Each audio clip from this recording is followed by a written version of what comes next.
क्या इंडिया दुनिया का रीन्यूएबल एनर्जी कैपिटल बनने वाला है? Well, India's union minister for new and renewable energy Pralhad Joshi has claimed so.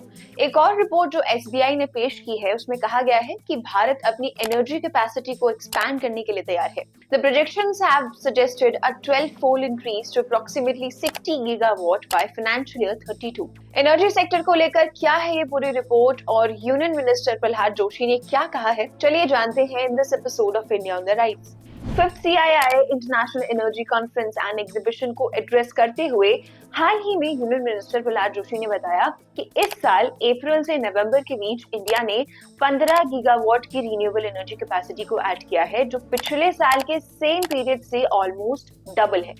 He also highlighted that India's total installed capacity in the non-fossil fuel energy sector has reached 214 gigawatt, marking an increase of over 14% compared to the same period last year.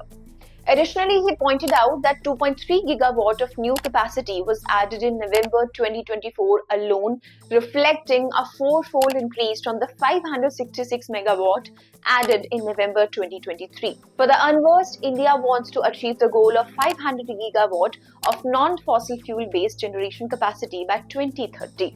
Now coming to the report has projected that India's energy storage capacity is expected to shoot up 12-fold to around 60 gigawatt by 2031 to 2032. The report also said that the country's energy storage landscape is evolving rapidly and proportion of renewable energy projects recorded a significant increase from 5% in financial year 20 to 23% in financial year 24. So what do you think of the numbers mentioned in the report for India's energy sector? Let us know in the comment section. We'll see you in another episode of India on the Rise. If you like this video, then like, share and subscribe to ET Now.